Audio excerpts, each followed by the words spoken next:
Hello traders, investors and stock market lovers. Welcome back to my YouTube channel Trading Zone Kannada. ಇವತ್ತಿನ topic what is IPO, how to invest in IPO.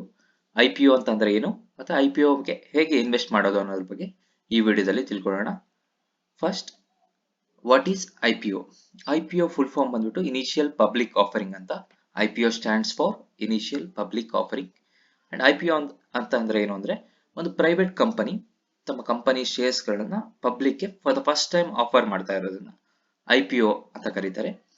ಇದರ ಗೋಲ್ ಬಂದ್ಬಿಟ್ಟು company ತಮ್ಮ company expansion ಗೆ ಅಥವಾ company ಡೆಪ್ಟ್ repayment ಗೆ ಅಥವಾ company ಅನ್ನೋದು ಹೊಸ ಪ್ರಾಜೆಕ್ಟ್ ಸ್ಟಾರ್ಟ್ ಮಾಡ್ತಾ ಇದ್ರೆ ಅವರಿಗೆ ಹಣದ ಅವಶ್ಯಕತೆ ಇರುತ್ತೆ. ಸೊ ಕಂಪನಿ ಆ ಹಣವನ್ನ ಹೊಂದಿಸ್ಲಿಕ್ಕೆ IPO ಮೂಲಕ ಸ್ಟಾಕ್ ಮಾರ್ಕೆಟ್ ಗೆ ಬರ್ತಾರೆ.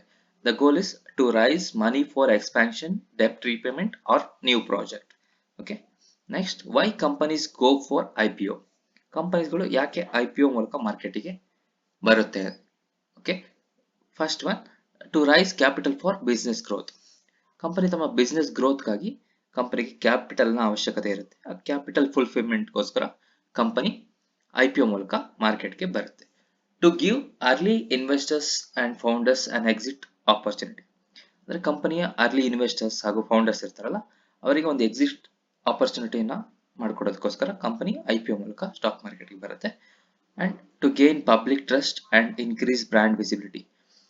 ಕಂಪನಿ ತಮ್ಮ ಕಂಪನಿ ಇಮೇಜ್ ನ ಅಂದ್ರೆ ಪಬ್ಲಿಕ್ ಟ್ರಸ್ಟ್ ನ ಬಿಲ್ಡ್ ಮಾಡೋದಕ್ಕೋಸ್ಕರ ಅಥವಾ ಕಂಪನಿಯ ಬ್ರ್ಯಾಂಡ್ ವಿಸಿಬಿಲಿಟಿನ ಜಾಸ್ತಿ ಮಾಡೋದಕ್ಕೋಸ್ಕರ IPO ಮೂಲಕ ಬರುತ್ತೆ. And to list on stock exchanges like NSE and BSE.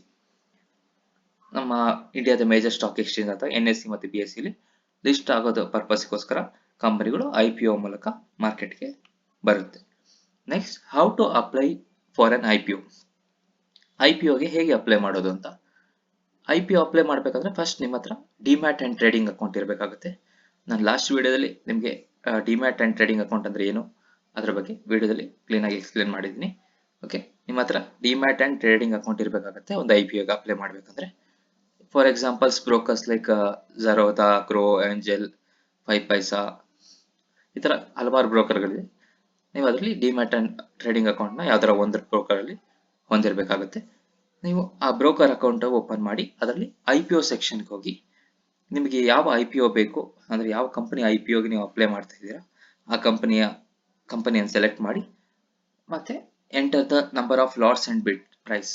ಅಲ್ಲಿ ಕಂಪನಿ IPO ಬರ್ಬೇಕಾದ್ರೆ ಅವ್ರ ಪರ್ಟಿಕ್ಯುಲರ್ ಲಾಟ್ ಸೈಜ್ ಅಂತ ಫಿಕ್ಸ್ ಮಾಡಿರ್ತಾರೆ. ಈಗ ಫಾರ್ ಎಕ್ಸಾಂಪಲ್ ಒಂದು ಕಂಪನಿ ABC ಕಂಪನಿ ಅಂತ ಅನ್ಕೊಳ್ಳಿ. ನೀವು ಅದರಲ್ಲಿ ಇನ್ವೆಸ್ಟ್ ಮಾಡ್ಬೇಕಂದ್ರೆ ಮಿನಿಮಮ್ ಇಷ್ಟು ಶೇರ್ಸ್ ತಗೊಳ್ಳೇಬೇಕು ಅಂತ ಇನ್ವೆಸ್ಟ್ ಮಾಡಿರ್ತಾರೆ. ಅದನ್ನ ಲಾಟ್ ಅಂತ ಫಿಕ್ಸ್ ಮಾಡಿರ್ತಾರೆ. ಫಾರ್ ಎಕ್ಸಾಂಪಲ್ 1 ಲಾಟ್ ಅಂದ್ರೆ 100 ಸೈಜ್ ಅಂತ ಕಂಪನಿ ಫಿಕ್ಸ್ ಮಾಡಿದೆ ಅನ್ಕೊಳ್ಳಿ. ನೀವು 1 ಲಾಟ್ ತಗೊಂಡ್ರೆ ನೀವು 100 ಶೇರ್ಸ್ ನ ಬೈ ಮಾಡ್ತಾ ಇದ್ದಾರೆ ಅಂತ ಅರ್ಥ. ಆ ತರ ಕಂಪನಿ ಪರ್ಟಿಕ್ಯುಲರ್ ಲಾಟ್ ಸೈಜ್ ನ ಫಿಕ್ಸ್ ಮಾಡಿರುತ್ತೆ. ನೀವು ಎಷ್ಟು ಲಾಟ್ ನ ಬೈ ಮಾಡಬೇಕು ಅಂತ ಅಲ್ಲಿ ಎಂಟರ್ ಮಾಡಬೇಕು. ಮತ್ತೆ ಯಾವ ಪ್ರೈಸ್ಗೆ ಅಲ್ಲಿ ಪ್ರೈಸ್ ಬ್ಯಾಂಡ್ ಅಂತ ಕೊಟ್ಟಿರ್ತಾರೆ. ಈಗ ಎರಡು ಪ್ರೈಸ್ ಕೊಟ್ಟಿರ್ತಾರೆ. ಈಗ 100 ಇಂದ 120 ಒಳಗೆ ಅಂತ. ನಿಮ್ಗೆ ಯಾವ ಪ್ರೈಸ್ ಬೇಕೋ ಆ ಪ್ರೈಸ್ ನ ನೀವು ಸೆಲೆಕ್ಟ್ ಮಾಡಿ ಎಷ್ಟು ಲಾಟು ಅಂತ ಹೇಳಿ ಸೆಲೆಕ್ಟ್ ಮಾಡಿ ನೀವು ಅಲ್ಲಿ ಎಂಟರ್ ಮಾಡಬೇಕಾಗುತ್ತೆ. ಮತ್ತೆ next, complete payment via UPI or ASBA through your bank. ನಿಮ್ಮ ಪೇಮೆಂಟ್ ನ UPI ಮೂಲಕ ಅಥವಾ ASBA ನಿಮ್ಮ ಬ್ಯಾಂಕ್ ನಿಮ್ಮ ಮೊಬೈಲ್ ಬ್ಯಾಂಕಿಂಗ್ ಮೂಲಕ ಮಾಡಬಹುದಾಗಿರುತ್ತೆ. Next, things to check before investing. ನೀವು IPO ಗೆ ಇನ್ವೆಸ್ಟ್ ಮಾಡೋಕೆ ಮುಂಚೆ ಏನೆಲ್ಲ ನೋಡಬೇಕು ಅಂತ. ಫಸ್ಟ್, ನೀವು GMP ನ ಚೆಕ್ ಮಾಡಬೇಕು. GMP ಅಂದ್ರೆ ಗ್ರೇ ಮಾರ್ಕೆಟ್ ಪ್ರೀಮಿಯಂ ಅಂತ. ಇದು ಯಾವ ತರ ಅಂದ್ರೆ ಇದೊಂದು ಇಂಡಿಕೇಟರ್ ಆಗಿರುತ್ತೆ. ನೀವು ಇನ್ವೆಸ್ಟ್ ಮಾಡಿರೋ IPO ಮಾರ್ಕೆಟ್ ಅಲ್ಲಿ ಪಾಸಿಟಿವ್ ಆಗಿ ಲಿಸ್ಟ್ ಆಗುತ್ತಾ ಅಥವಾ ನೆಗೆಟಿವ್ ಲಿಸ್ಟ್ ಆಗುತ್ತಾ ಅಥವಾ ಎಷ್ಟು ಪರ್ಸೆಂಟೇಜ್ ಲಿಸ್ಟ್ ಆಗುತ್ತೆ ಅನ್ನೋದ್ರ ಬಗ್ಗೆ ಒಂದು ಪ್ರಿಡಿಕ್ಷನ್ ತರ ಒಂದು ಇಂಡಿಕೇಟರ್ ತರ ಆಗಿರುತ್ತೆ. ಇದು GMP ಜಾಸ್ತಿ ಇದ್ದು ಅಬೌವ್ 50% ಮೇಲೆ ಇದ್ದು ನೀವು ಅದ್ರ ಮೇಲೆ ಇನ್ವೆಸ್ಟ್ ಮಾಡಿದ್ರೆ ನಿಮಗೆ ಪ್ರಾಫಿಟ್ ಅಲ್ಲಿ ಲೀಸ್ಟ್ ಆಗೋ ಚಾನ್ಸಸ್ ಜಾಸ್ತಿ ಇರುತ್ತೆ. ಇದು GMP ಒಂದು ಇಂಡಿಕೇಟರ್ ಆಗಿರುತ್ತೆ. ಇದಕ್ಕೆ ಗ್ರೇ ಮಾರ್ಕೆಟ್ ಪ್ರೀಮಿಯಂ ಅಂತ ಕರೀತಾರೆ. ನೆಕ್ಸ್ಟ್, ನೀವು ಕಂಪನಿಯ ವ್ಯಾಲ್ಯೂಯೇಷನ್ ಮತ್ತೆ ಕಂಪನಿಯ ಪಿಯರ್ ಕಂಪ್ಯಾರಿಸನ್ ಅಂದ್ರೆ ಕಂಪನಿ ಕಾಂಪಿಟೇಟರ್ಸ್ ಯಾರು ಇದ್ದಾರೆ, ಅವ್ರದ್ದು ಕಂಪನಿ ಹೇಗಿದೆ, ಆ ಕಂಪನಿ ಕಂಪೇರ್ ಮಾಡಿದ್ರೆ ನಮ್ಮ ಕಂಪನಿ ನಾವು ಇನ್ವೆಸ್ಟ್ ಮಾಡ್ತಿರೋ ಕಂಪನಿ ಹೇಗಿದೆ, ಹೇಗೆ ಪರ್ಫಾರ್ಮ್ ಮಾಡ್ತಿದೆ, ಇದನ್ನೆಲ್ಲ ಕಂಪೇರ್ ಮಾಡಬೇಕಾಗುತ್ತೆ. ನೀವು ಜಸ್ಟ್ ಫಾರ್ ಲಿಸ್ಟಿಂಗ್ ಗೇನಿಗೆ ಇನ್ವೆಸ್ಟ್ ಮಾಡ್ತಾ ಇದ್ದೀರಾ ಅಂದ್ರೆ ನೀವು GMP ನೋಡ್ಕೊಂಡು ಅಬೌವ್ 50% ಇದ್ರೆ ನೀವು ಇನ್ವೆಸ್ಟ್ ಮಾಡಿದ್ರೆ ಜಸ್ಟ್ ನೀವು ಮಾರ್ಕೆಟ್ ಅಲ್ಲಿ ಲಿಸ್ಟ್ ಆಗಿದ್ದೀನೇ ಎಕ್ಸಿಟ್ ಆಗ್ತೀನ ಅಂತಂದ್ರೆ ನೀವು ಜಸ್ಟ್ GMP ನೋಡಿ ಇನ್ವೆಸ್ಟ್ ಮಾಡಬಹುದಾಗಿರುತ್ತೆ. Next, check valuation and peer comparison, company valuation, company balance sheet, company ಹೇಗೆ ಪರ್ಫಾರ್ಮ್ ಮಾಡ್ತಿದೆ, ಕಂಪನಿ ಪ್ರಾಫಿಟ್ ಅಲ್ಲಿ ಇದೆಯಾ, ಅದೆಲ್ಲ ಚೆಕ್ ಮಾಡಿ ಇನ್ವೆಸ್ಟ್ ಮಾಡಬೇಕಾಗುತ್ತೆ. Next look at subscription status during the IPO days. Company ಅಂದ್ರೆ IPO 3 days ಓಪನ್ ಇರುತ್ತೆ ನೀವು ಅಪ್ಲೈ ಮಾಡೋದಕ್ಕೆ.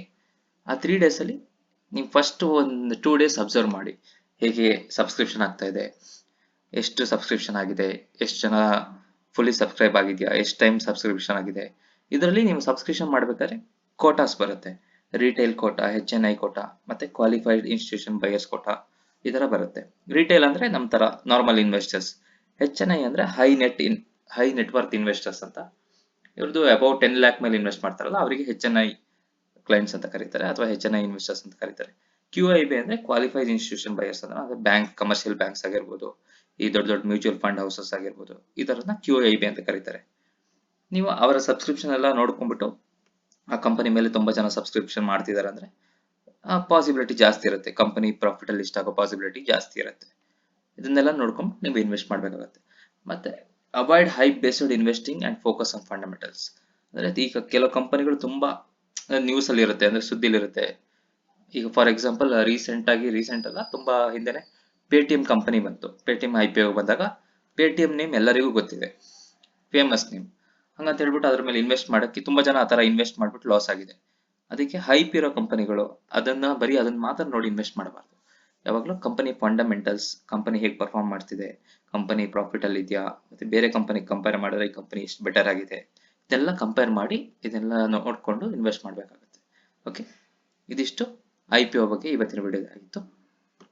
Thank you for watching. ಇದೇ ರೀತಿ ವಿಡಿಯೋ ಇಷ್ಟ ಆದರೆ ನಮ್ಮ ಚಾನಲ್ನ ಸಬ್ಸ್ಕ್ರೈಬ್ ಮಾಡಿ, ಲೈಕ್ ಮಾಡಿ, ಅಂಡ್ ಚಾನಲ್ ಈ ವಿಡಿಯೋನ ಶೇರ್ ಮಾಡಿ.